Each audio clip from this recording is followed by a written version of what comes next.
यार वो बड़ा वाला चार्जर है।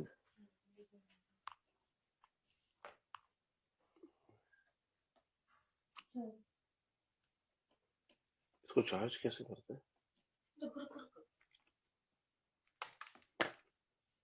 लगा दे इसको, 15 मिनट में लेके जाऊंगा।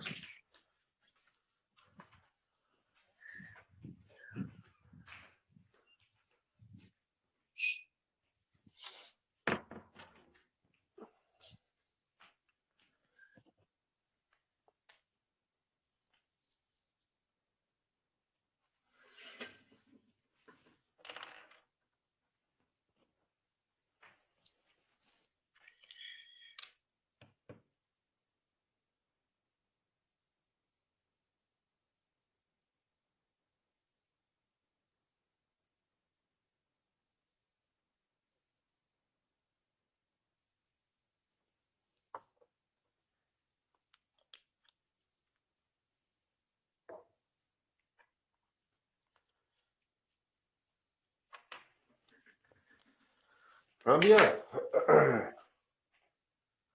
कहाँ तक पहुंच गए थे यार?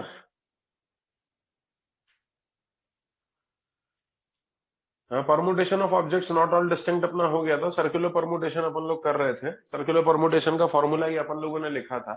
इसमें अपन लोगों ने 2-3 बातें डिस्कस की थी। एक बात इंपॉर्टेंट ये थी कि सर्कुलर परमुटेशन में जो व्यक्ति फिक्स हो जाता है वो फिक्स होकर के भी अरेंज हो जाता है।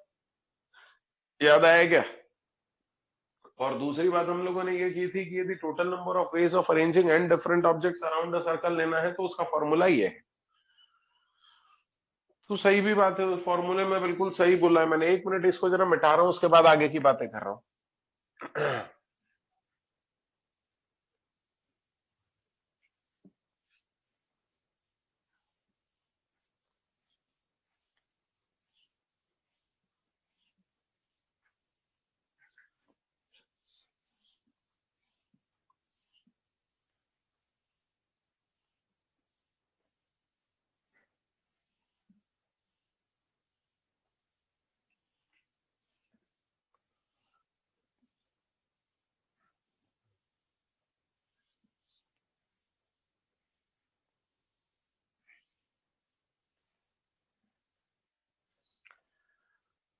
क्या अपन लोगों ने फॉर्मूला क्या लिखा कि total number of veg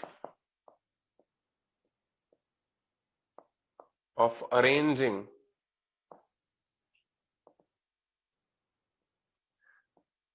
N different objects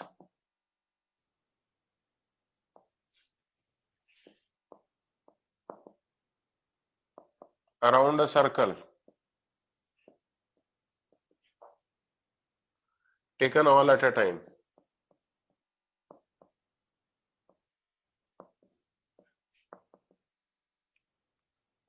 will be equal to भाई एन में से एक को कर दो फिक्स, बच गए n-1 लोग।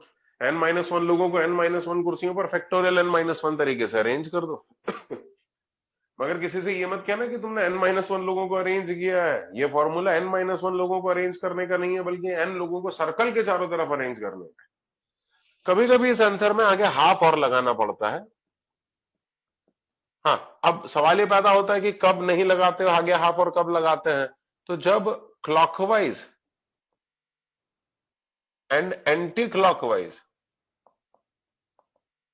अरेंजमेंट्स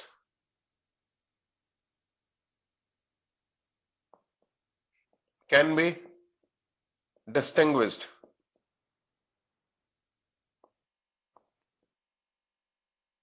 और यहां हो जाएगा when when clockwise and anti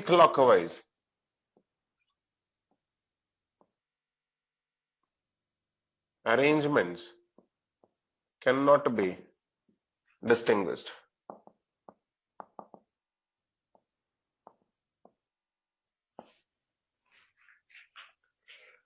When clockwise and anti-clockwise arrangements cannot be distinguished, तो आगे हाफ लगता है, जब वरना आगे हाफ नहीं लगता है। मैं इसको भी एक एग्जाम्पल के थ्रू आपको समझाने की कोशिश करता हूं, हालांकि ये वाला वो पोर्शन है जिसको मैं आपको समझा नहीं पाऊंगा और इसलिए मैं इसको आपको बाद में रटवाऊंगा।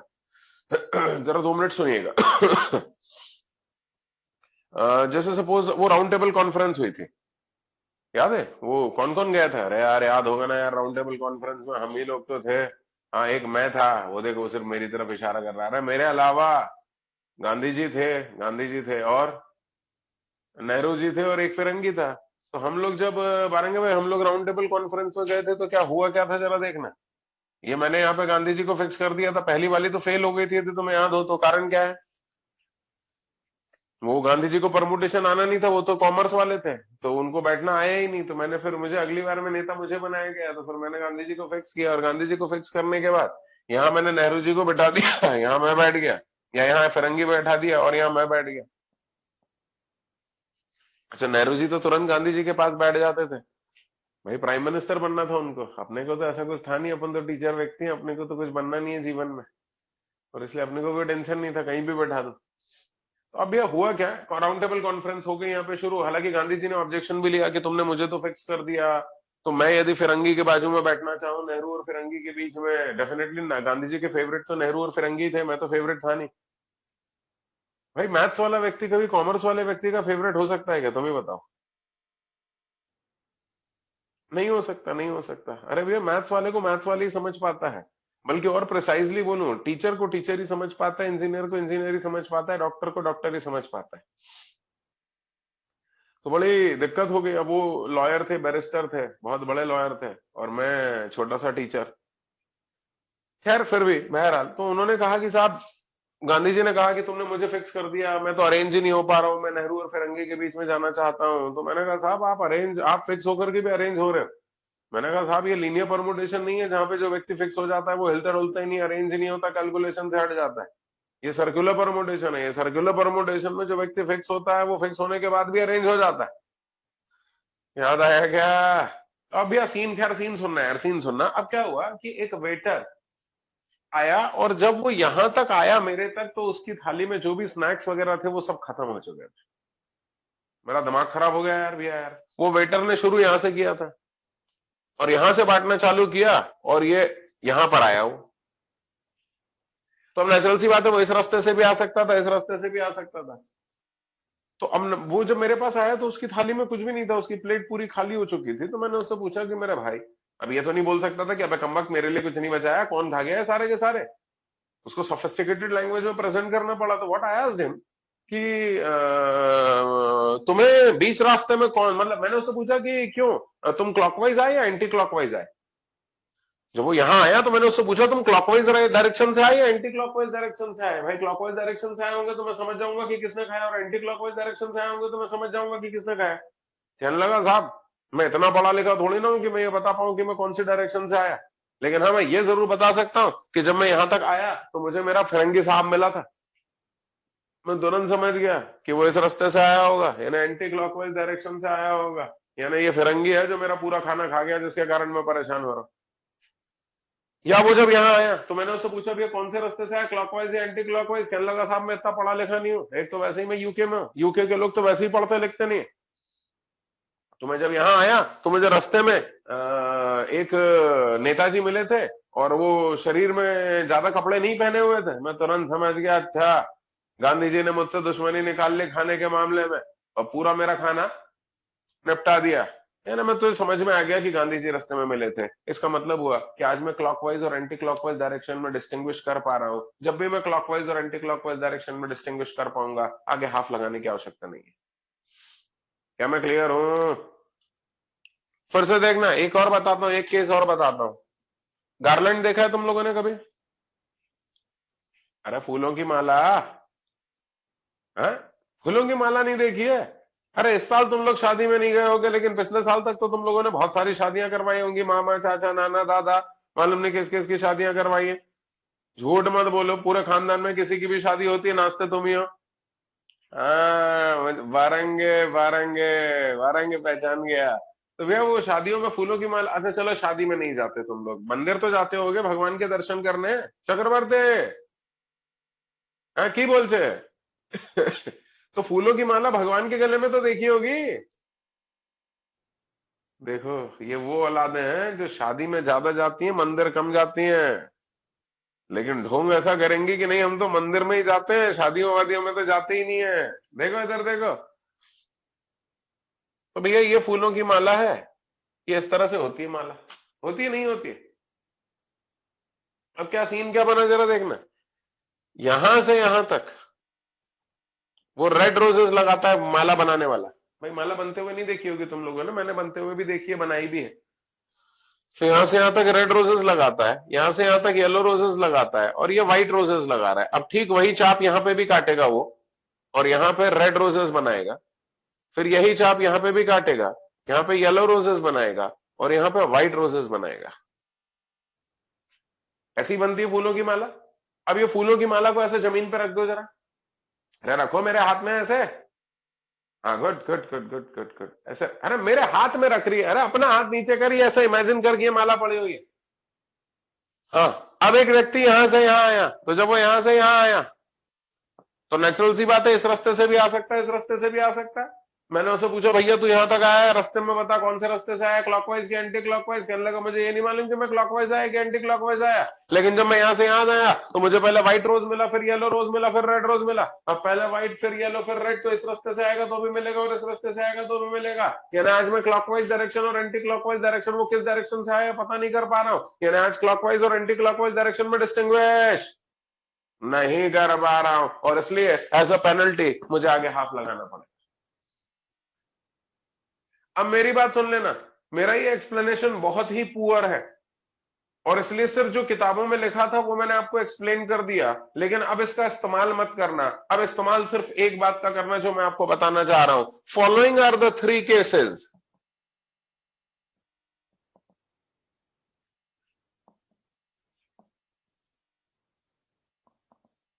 in which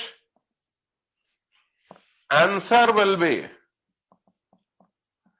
half of factorial n minus 1। ये नीचे मैं आपको 3 केसेस लिखा रहा हूं जिनमें आंसर आगे half of factorial n minus 1 होगा, यानी फैक्टोरियल n माइनस 1 के आगे हाफ लगेगा। ये जो मैंने एक्सप्लेनेशन दिया है इसको भूल जाना है, किताबी एक्सप्लेनेशन है, गलती कराएगा। सिर्फ 3 केसेस बता रहा हूं जिसमें आगे हाफ लगाना ही लगाना है। सबसे पहला case, flowers in a garland.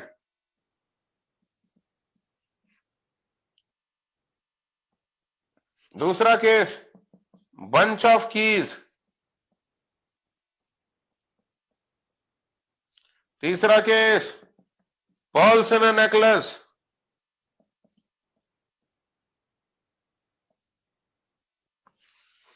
ये 3 केस है जिसमें आगे हाफ लगाना ही लगाना है, सोचना ही मत, इसके अतिरिक्त और कहीं आगे हाफ मत लगाना।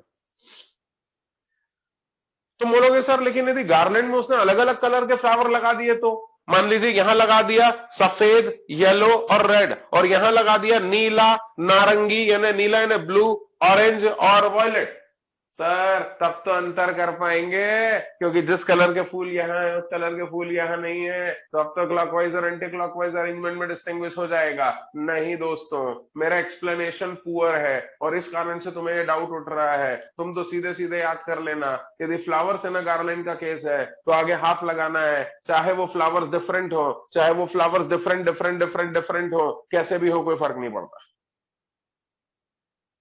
क्या मैं क्लियर हूं?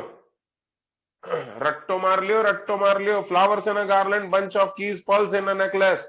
फ्लावर्स डिफरेंट हो, कुछ भी हो, आगे हाफ लगेगा ही लगेगा, बाकी कहीं आगे हाफ नहीं लगाएंगे। कोई दिक्कत? चले क्वेश्चन करें। चौहान, चौहान, चलो क्वेश्चन करते हैं चौहान। Question number 28।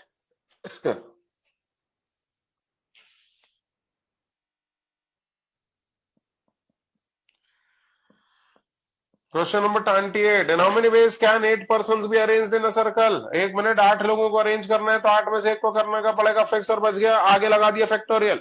भाई 8 में से 1 को करना पड़ेगा फिक्स, बच गए 7। 7 के आगे लगा दिया फैक्टोरियल, 7 लोगों को 7 कुर्सियों पर अरेंज कर दिया। तुम्हें वो लगेगा मैंने 7 लोगों को अरेंज किया ना, मैंने दरअसल 8 लोगों को सर्कल के चारों तरफ अरेंज किया। हाँ, आगे हाफ लगेगा क्या? क्या ये फ्लावर्स इन गार्लैंड है? क्या ये बंच ऑफ कीज है? क्या ये पर्ल्स इन नेकलेस है? हाँ बोल रहा है। अरे ढोर, 8 लोगों को अरेंज किया है। लोग फ्लावर्स होते हैं, लोग बंच ऑफ कीज होता है, लोग पर्ल्स इन नेकलेस होता है, कुछ भी नहीं है। और इसलिए आगे हाफ लगने का तो सवाल ही नहीं है। क्लियर है? Next next next. In how many ways can 8 different flowers be arranged to form a garland? 1 minute, 8 flowers हैं तो 8 में से एक को करना पड़ेगा फिक्स, बच गए 7। 7 के आगे लगा दो फैक्टोरियल और आगे हाफ लगा दो।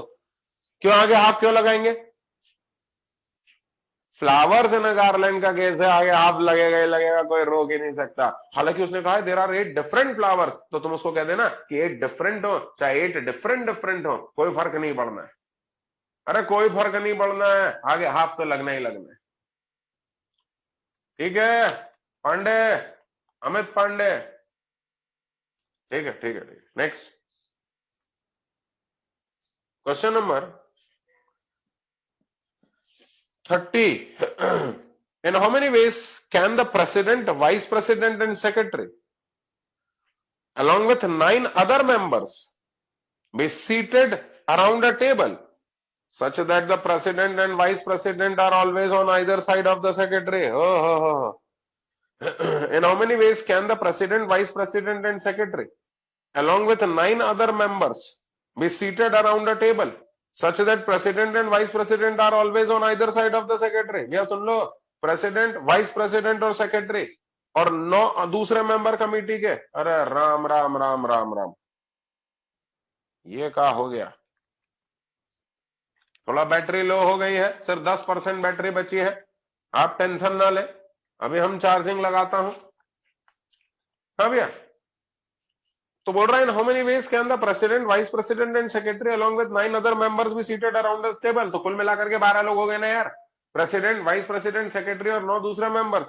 तो 12 लोगों को सर्कुलर टेबल के चारों तरफ अरेंज करना है, अराउंड द टेबल अरेंज करना है, such that president and vice president are always on either side of the secretary. अरे मर गए, प्रेसिडेंट और वाइस प्रेसिडेंट को कमेटी के सेक्रेटरी के आजू बाजू में होना चाहिए। अब ये प्रेसिडेंट और वाइस प्रेसिडेंट सेक्रेटरी के आजू बाजू में तभी होंगे जब ये तीनों साथ साथ होंगे। इसका मतलब इन तीनों को साथ रखना जरूरी है। अब इन तीनों को साथ रखने के लिए तीनों का बंडल बनाना पड़ेगा, तो देखना कर रहा हूं। ये देखो, प्रेसिडेंट, वाइस प्रेसिडेंट और सेक्रेटरी, और प्रेसिडेंट और वाइस प्रेसिडेंट को सेक्रेटरी के आजू बाजू में होना है, तो इन तीनों का मैंने बना दिया बंडल। ये देख लो ये बंडल। और अब 9 लोग दूसरे भी हैं, गिनना, 1 2 3 4 5 6 7 8 9, 9 ये और 1 ये, कुल मिला के कितने हो गए? 10। 10 लोगों को सर्कल के चारों तरफ अरेंज करना है। तुम बोलोगे सर पहले तो आप 12 कह रहे थे। अरे भैया वो तीनों एक बंडल में बन गए, बंडल बनने के बाद अब वो एक आइडेंटिटी हो गया, यानी कुल मिलाकर के 10 लोग रह गए।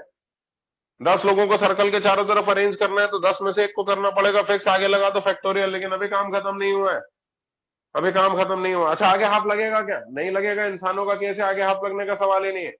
लेकिन अभी तो तुमने सिर्फ इस बंडल और इन 9 लोगों को सर्कल के चारों तरफ अरेंज किया, अभी बंडल के अंदर के लोगों को अरेंज करना बाकी है। बोल भैया बंडल के अंदर लोग कितने मिलेंगे?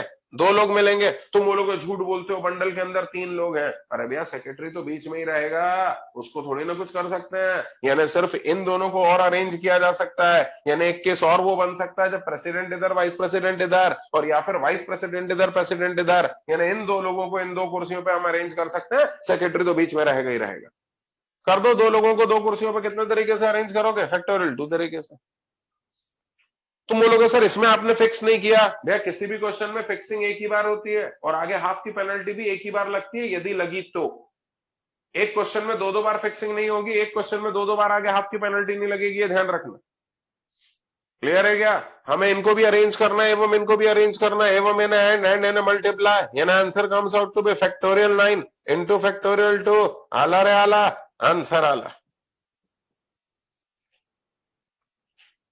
कोई दिक्कत? Next next. तुम इसको कॉपी कर लो, फिर आगे की कहानियां सुनाता हूं।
नेक्स्ट क्वेश्चन अपन क्वेश्चन नंबर 31 करेंगे और फिर उसके बाद मैं कॉम्बिनेशन पढ़ाऊंगा आपको।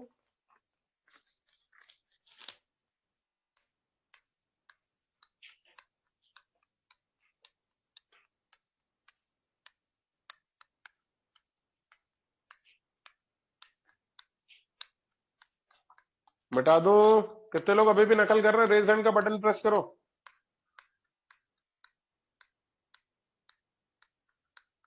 जल्दी करो जल्दी करो।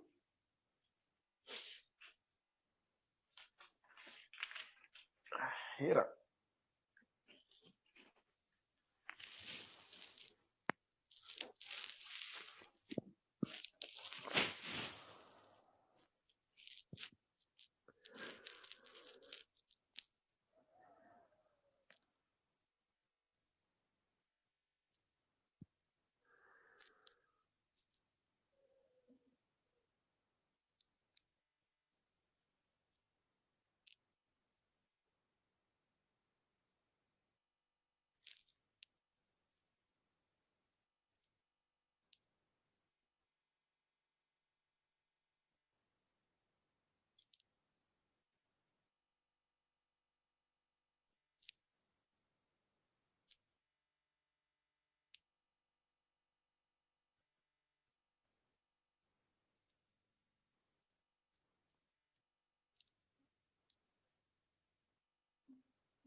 हो गया भैया। चलिए question number 31।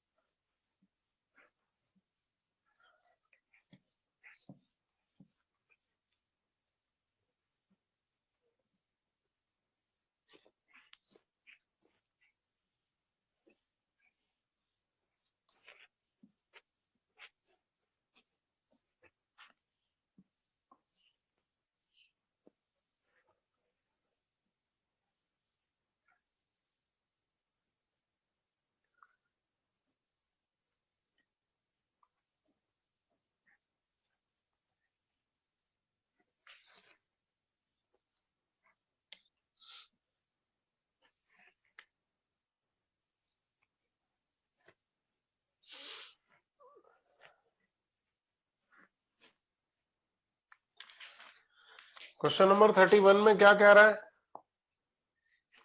Find the number of ways in which 20 different pearls of two colors can be set alternatively on a necklace. Oh, 20 different pearls of two colors can be set alternatively on a necklace. 20 pearls हैं, दो अलग अलग colour के हैं, लेकिन 20 के 20 pearls different है. तो देखना भैया नेकलेस बना रहा हूं इनसे. ये हो गया नेकलेस. टोटल 20 है. 20 में से 10 एक कलर के हैं, 10 एक कलर के हैं, 10 रेड मान लेते हैं और 10 ग्रीन मान लेते हैं. 20 पर्ल्स हैं, दो अलग अलग कलर के, तो दो कलर ले लिए, रेड और ग्रीन. अब इन्होंने ये नहीं बताया कितने कितने होंगे, कौन से कितने कलर के कौन से होंगे, मतलब कौन से कलर के कितने होंगे ये नहीं बताया. तो हम ये मान करके चलते हैं कि टोटल 20 पर्ल्स है, तो शायद 10 रेड होंगे और 10 ग्रीन रहे होंगे. इनको अल्टरनेटिवली जमाना है.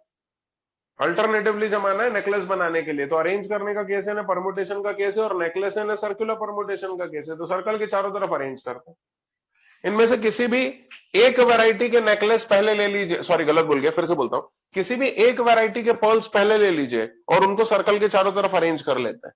तो उस वैरायटी में 10 पर्ल्स है, तो ये 10 को अरेंज कर रहा हूं. 1 2 3 4 5 6 7 8 9 10.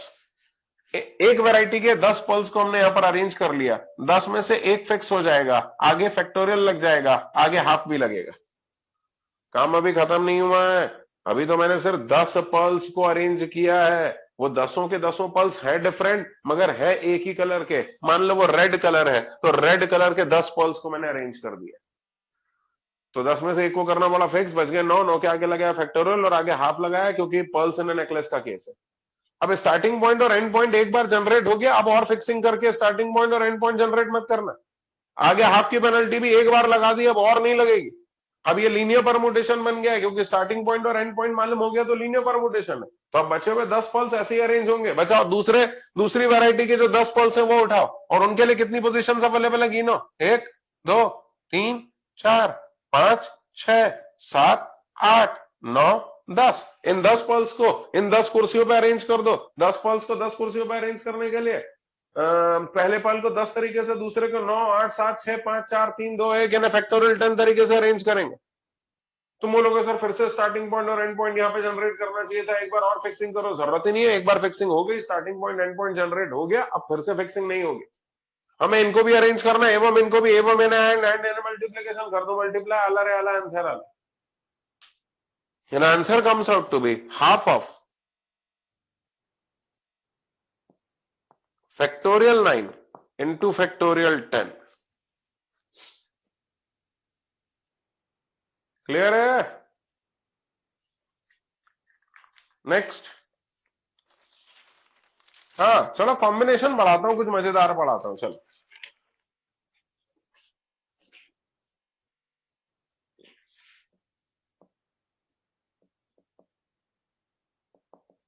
तुम एक काम करो ना, इसको लिख लो, मेरे में कॉम्बिनेशन की एक डेफिनेशन लिखवा लूं, फिर आगे बताता हूं. थोड़ा जल्दी कर लो.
हो गया भैया?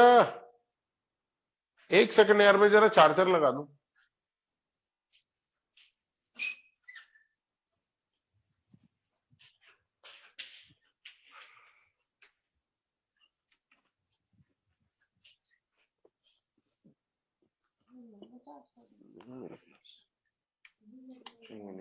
ठीक, चार्ज हो।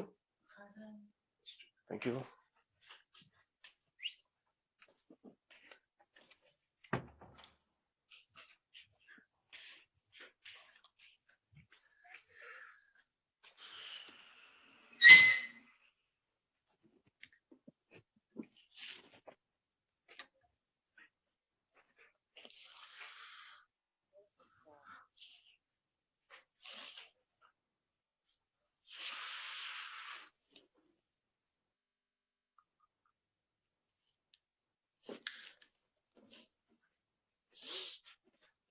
अरे हो गया भैया।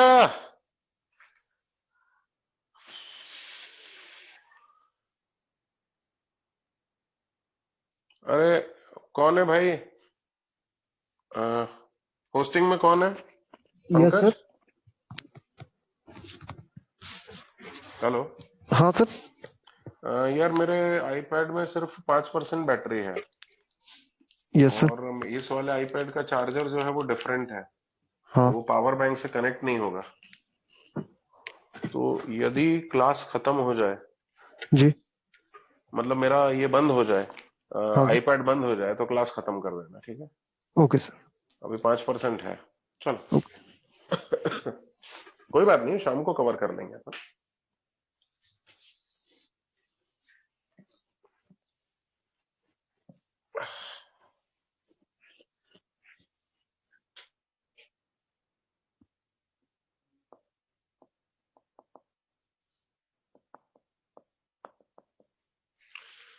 Combination,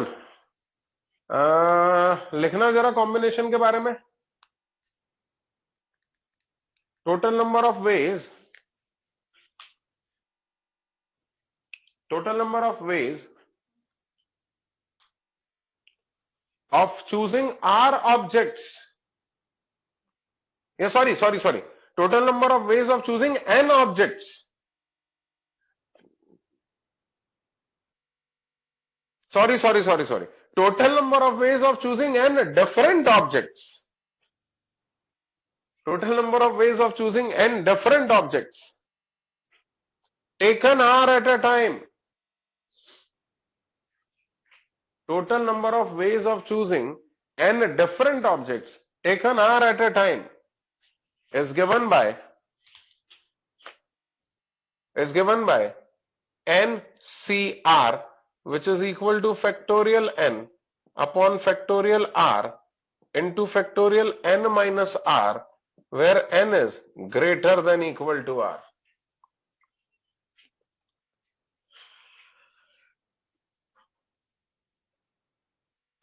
Total number of ways of choosing N different objects taken R at a time is given by NCR, which is equal to factorial N upon factorial R into factorial N minus R. लिखा गया?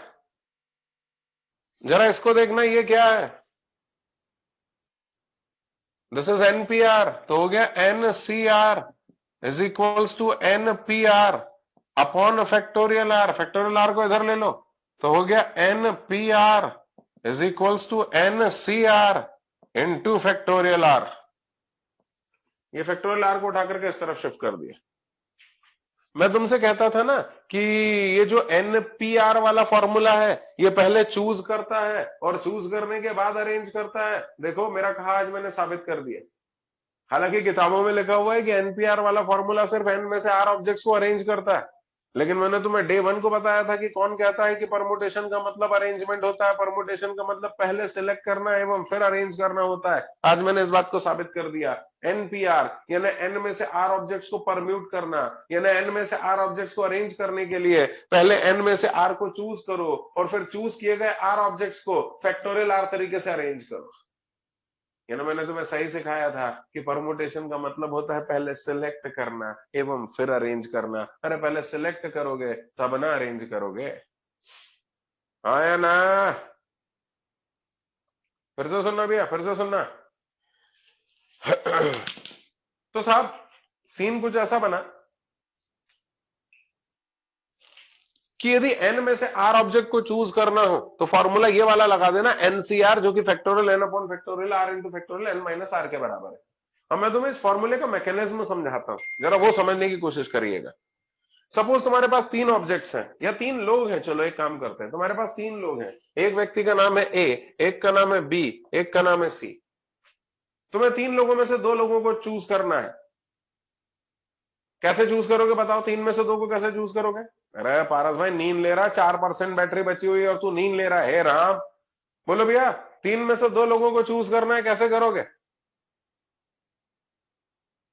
भाई? तीन में से दो लोगों को choose करना है तो तीन में से दो लोगों को चूज कर लो, या तो एबी को चूज कर लो, या फिर बीसी को चूज कर लो, या फिर एसी को चूज कर लो। ये तुमने क्या किया, तीन में से दो दो के ग्रुप बना लिए, और तीन में से दो दो के कितने ग्रुप बने, एक दो तीन, और इसलिए तीन में से दो ऑब्जेक्ट को चूज करने के हमारे पास तीन ऑप्शन है। यानी कुल मिलाकर के ये एनसीआर वाला फॉर्मूला क्या करेगा समझ लेना, ये एनसीआर वाला फॉर्मूला जो हम कर रहे हैं वही करेगा। हमने क्या किया, हम तीन ऑब्जेक्ट थे, दो ऑब्जेक्ट को चूज करना थे, तो हमने तीन में से दो दो के ग्रुप बना लिए, और तीन में से दो दो के तीन ग्रुप बने, इसलिए तीन में से दो ऑब्जेक्ट को चूज करने के हमारे पास तीन ऑप्शंस अवेलेबल है। वही एनसीआर वाला फॉर्मूला करेगा। यदि तुम फॉर्मूले से सॉल्व करोगे तो टोटल तुम्हारे पास कितने ऑब्जेक्ट है, तीन, तीन में से चूज कितनों को करना है, दो को, तो फॉर्मूला हो गया 3C2। सॉल्व करोगे तो फैक्टोरियल 3, फैक्टोरियल 2, 3 माइनस 2 है 1, तो ये हो गया 3। आंसर वही आ रहा है।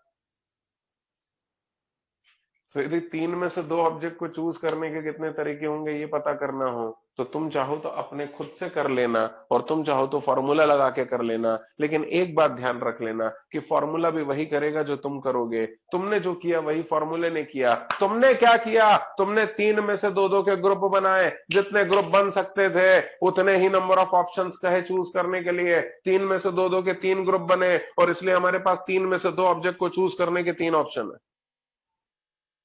वही काम मेरे फॉर्मूले ने किया। मेरे फॉर्मूले ने 3C2 कहा, तीन में से दो को चूज करने के तरीके 3C2 होंगे। 3C2 का मतलब हुआ तीन में से दो दो के हर संभव ग्रुप बनाओ, और तीन में से दो दो के तीन ग्रुप बने, और इसलिए तीन में से दो ऑब्जेक्ट को चूज करने के हमारे पास तीन ऑप्शन है। क्या आपको मैकेनिज्म समझ में आया, फॉर्मूला क्या करेगा? बताओ एनसीआर वाला फॉर्मूला कैसे काम करेगा? एनसीआर वाला फॉर्मूला एन में से आर के ग्रुप बनाएगा। कितने ग्रुप बनाएगा? एनसीआर ग्रुप बनाएगा, और जितने ग्रुप होंगे उतने ही एन में से आर ऑब्जेक्ट को चूज करने के ऑप्शन होंगे, इसलिए एन में से आर ऑब्जेक्ट को चूज करने के टोटल ऑप्शन एनसीआर होंगे। क्या मैं क्लियर हूं? हाँ, चलो और आगे चलते हैं, और आगे चलते हैं। चलो क्वेश्चन करके बताता हूं। मान लो तुम्हारे स्कूल में 16 लोग क्रिकेट खेलते हैं और 11 लोगों की टीम बननी है। 16 प्लेयर्स हैं और 11 लोगों की टीम बननी है। बोलो कैसे चूज करोगे 16 में से 11 लोगों को? अरे भैया तुम्हारे स्कूल में 16 लोग क्रिकेट खेलते हैं, 11 लोगों की टीम बननी है, तो 16 में से 11 को चूज करने के तरीके बोलो ना। 16, बोलो बोलो बोलो, C11। ये फॉर्मूला क्या करेगा, 16 में से 11 करा के ग्रुप बनाएगा। कितने ग्रुप बनाएगा? 16C11 ग्रुप बनाएगा, और जितने ग्रुप होंगे उतने ही हमारे पास चूज करने के ऑप्शन होंगे। तो 16 में से 11 लोगों की टीम को चूज करने के 16C11 ऑप्शन होंगे। क्लियर है? फिर से सुनना, तुम्हारे स्कूल में जो 16 लोग क्रिकेट खेलते हैं उनमें दो प्रिंसिपल के लड़के हैं।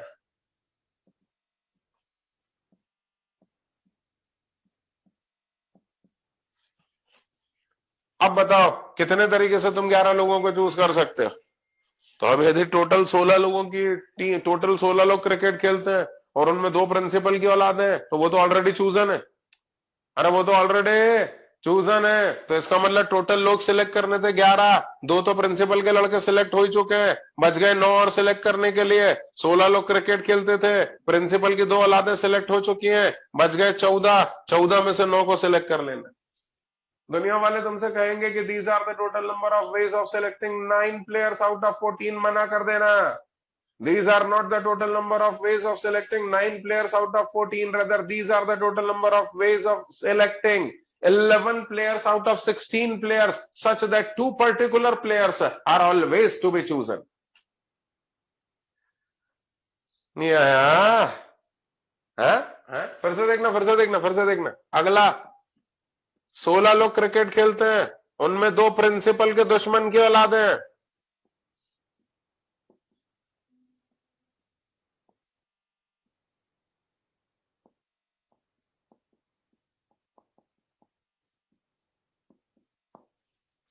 तुम कितने तरीके से 11 लोगों की टीम बना सकते हो? तो 16 लोग क्रिकेट खेलते हैं, उनमें 2 प्रिंसिपल के दुश्मन की औलादे हैं, तो तुम समझ गए होगे उनका भविष्य क्या होगा। जानी, तेरे सागर में भी ऐसा ही होता है क्या? अरे होता होगा यार, ऐसा मत कर यार। तूने कभी प्रिंसिपल से दुश्मनी ली है क्या? हाँ, नहीं ली होगी ना। हाँ, तभी तभी तभी तूने ऐसा कुछ किया ही नहीं होगा। अरे मैंने तो बहुत बार प्रिंसिपल से दुश्मनी ली है, तो मुझे मालूम है प्रिंसिपल के दुश्मन की औलादे हैं, यानी सिलेक्ट होना ही नहीं है। तो 16 में से 2 लोग तो चले ही गए, बच गए 14। इन 14 में से सिलेक्ट कितनों को करना है? 11 को। दुनिया वाले तुमसे कहेंगे these are the total number of ways of choosing 11 players out of 14 players, उनको मना कर देना। These are not the total number of ways of choosing 11 players out of 14 players. Rather, these are the total number of ways of choosing 11 players out of 16 players, such that 2 particular players are never to be chosen. अरे ना, हाँ, एक और हो जाए, एक और हो जाए। 16 लोग क्रिकेट खेलते हैं, 2 प्रिंसिपल की औलादे हैं,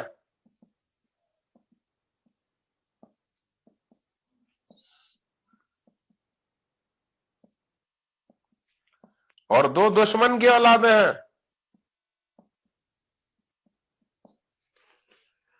अब बोलो, 16 लोग हैं, 16 में से प्रिंसिपल की 2 औलादे सिलेक्ट हो गई और 2 दुश्मन की औलादे कभी सिलेक्ट नहीं होंगी। 12 सिलेक्ट करना था 11 को, 11 में से 2 प्रिंसिपल की औलादे सिलेक्ट हो चुकी हैं, बच गए 9। 12 में से 9 को चूज कर लो। दुनिया वाले तुमसे कहेंगे तुमने 12 में से 9 को चूज किया, मना कर देना। These are not the total number of ways of choosing 9 players out of 12 players, rather these are the total number of ways of choosing 11 players out of 16 players, such that 2 particular players are never to be chosen and 2 are compulsory to be chosen. और क्या मैं clear हूं? Clear हूं? अरे वाह भाई वाह। तुम इसको जल्दी से नकल कर लो। मेरे आईपैड में 2% बैटरी है, तो क्या मैं इसको 10 मिनट चार्ज करके वापस से 15-20 मिनट पढ़ा लूं? अरे बोलो ना। मैं इसको बस 10 मिनट चार्ज कर रहा हूं, ठीक 9:15 पे मैं या 20 मिनट पे वापस मिल रहा हूं तुम लोगों से। बोल ही नहीं रहे। और या फिर शाम को रखें? अभी रख लें? ठीक है, ठीक है, अभी रख ले रहे। सिर्फ मुझे एक 10 मिनट का समय दो, तब तक ये नकल कर लो। अभी मिल रहे हैं, एक 10 मिनट के बाद वापस से, तब तक ये जल्दी से नकल कर लो।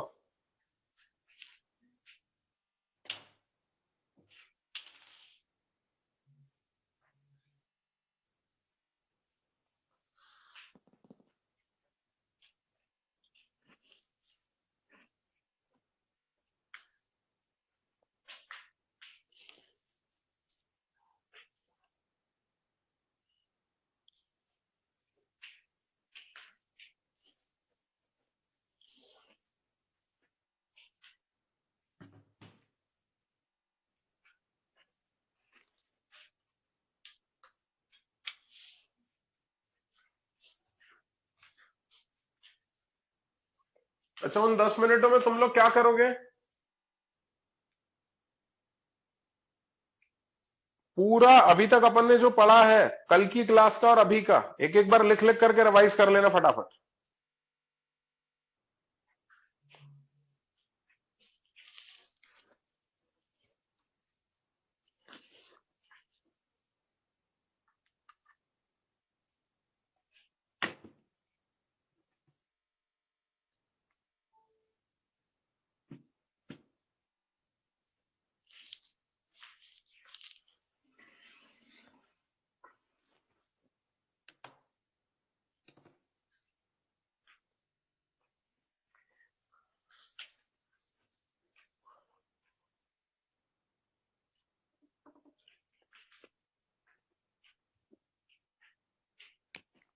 कर लो, 1% है।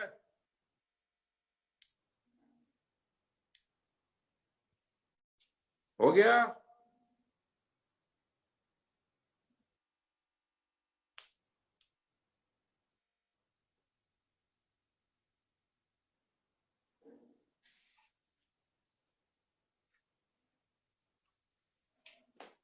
हाँ 10 नहीं, अरे लीव नहीं करना है, 10 मिनट फटाफट रिवाइज करो।